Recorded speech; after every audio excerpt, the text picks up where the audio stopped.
كرامة مسجد ربي ديغا ميو مال غوتو مانا كيسا أبسو بيا دنيا تيفو جيرين بيا دنيا تيفو الكلي بيا كرا تفا ترتني أما مسلم ني بكا جيرو وما القباتي بيا جيرو كيستي ولي مريتي جمعة دفرتي باتني جمعة دان بليس أوفينيات سنا شنجيسا جاجيسا كلنجيسا تاي أجيسي أمتا كينيا حاملة جبسا والرقوة قال جدا شيخني توكو جنا شاكشاتين سيدي قال توكو كما كاشي كاتين دلدلو نجرا وانت مسجد كيستي داواني قال ميجرا داوان أبسو خرانيكا موتمان غابة تماجرا مجلسينا جتون كمبرواجي وبدا عالم مدي ماجدون تكفى ورا ربي جالت ورا دين الإسلامي جالت ورا دغادا لبوسا قرآن الرحمن الفني رب الرحمن الفني أبا ماجرا أجو ورا لبوسا مر الفتي اللي سيتاجرا كان تونقب يوجرا الناس وليني يودم الناس وليني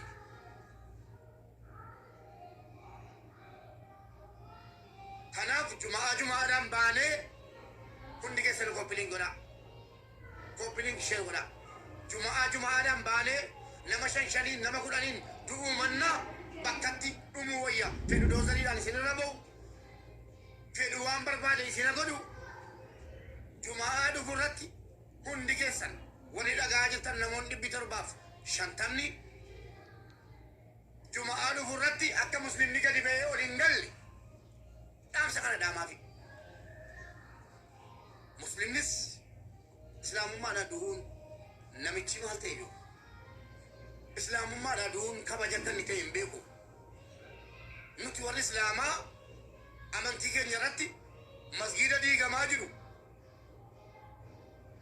لبون جرات جرا نؤجرته دابا موتورا جزانو كبا إسرين قالي مسلمة أجيسودان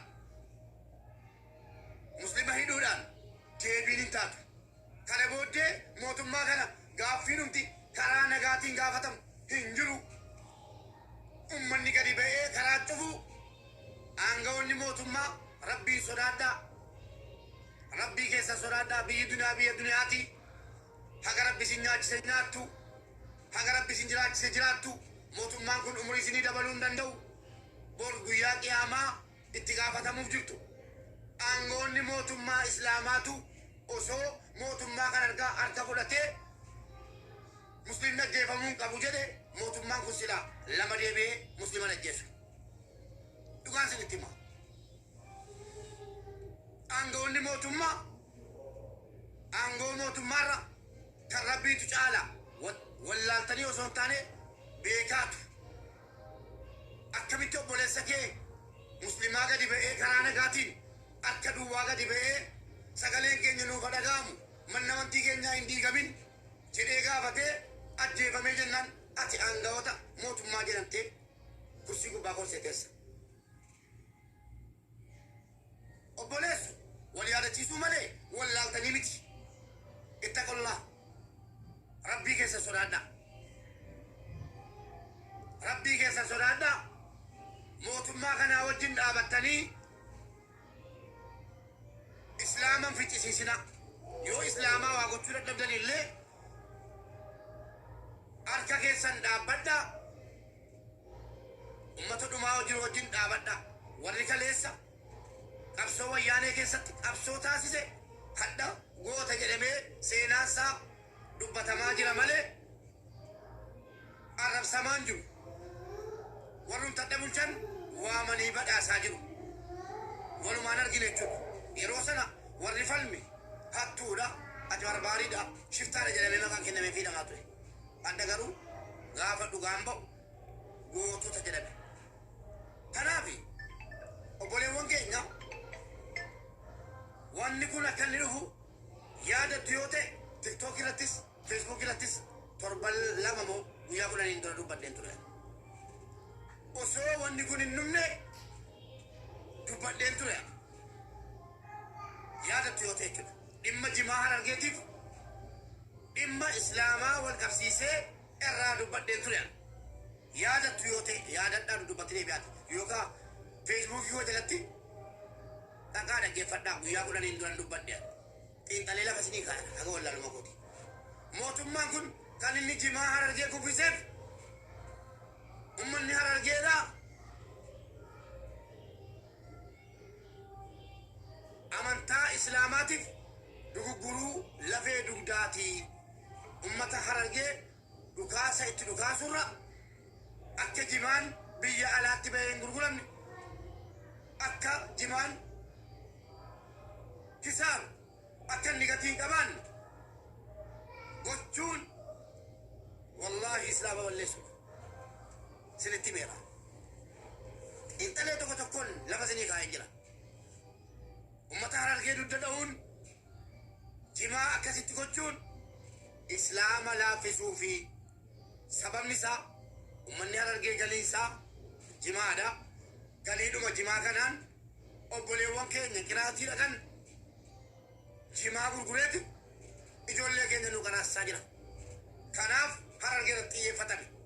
Harargeef islaamummaa walitti baaftanii ilaalina. Dhugaan sinitti himaa.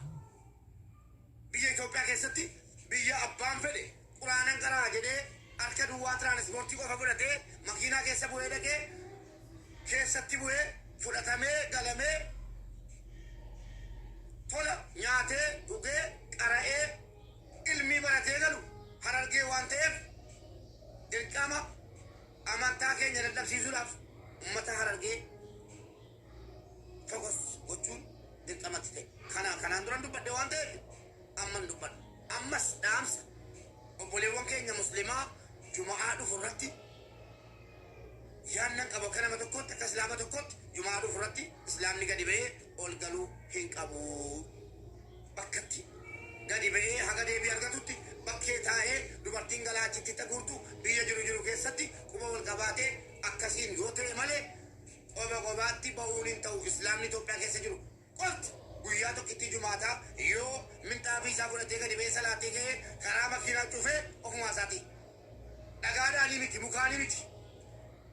Hundi isaa karaa makiinaa cufee yoo rukutame illee viidiyoo waraabaa laayivii nu waraabaa waliin taanee iyyinee kun obboleewwan keenya islaamaa kan afaan oromoo dhageessanii fi afaan ifaan deeqaa shanan tokko dubbadheefiin immoo deebi'a. Assalamu alaikum wa rahmatullahi wa barakatuh. ውድ የተከበራችሁ የእስላም ወንድም እህቶቼ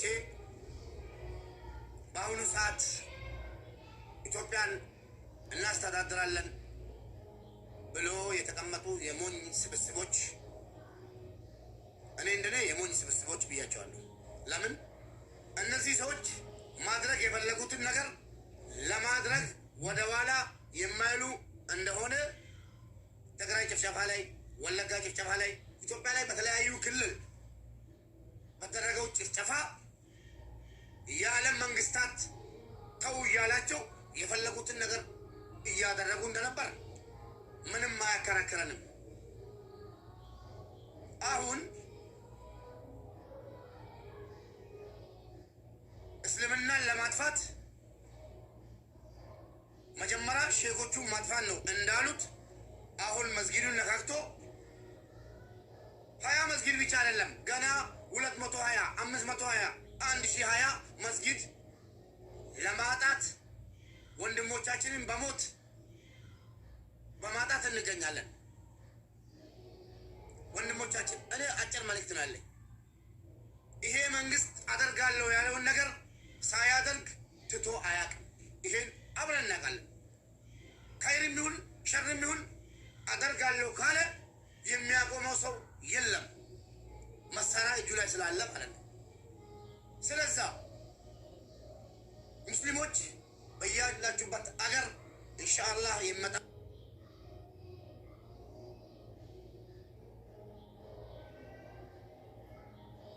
ወጥተን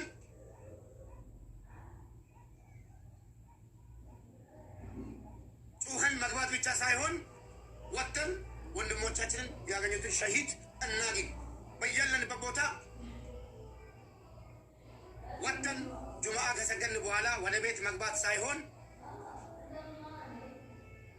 የመኪና መንገዱን በእንጨት ወይ በዱላ ሳይሆን ራሳችን ነፍሳችን እስከመለስልን ድረስ የትኛውም መኪና መንቀሳቀስ የለበትም። የትኛውም የመንግስት አካል መንቀሳቀስ የለበትም። የትኛውንም የመንግስት ቢሮ መጠየቅ አለብን። መገልገል አያስፈልገንም። ሁላችንም በያለንበት ክልል መስጊዳችንን ማስከበር ግዴታ አለብን። በጣም ተንቀላል፣ ንቆናል።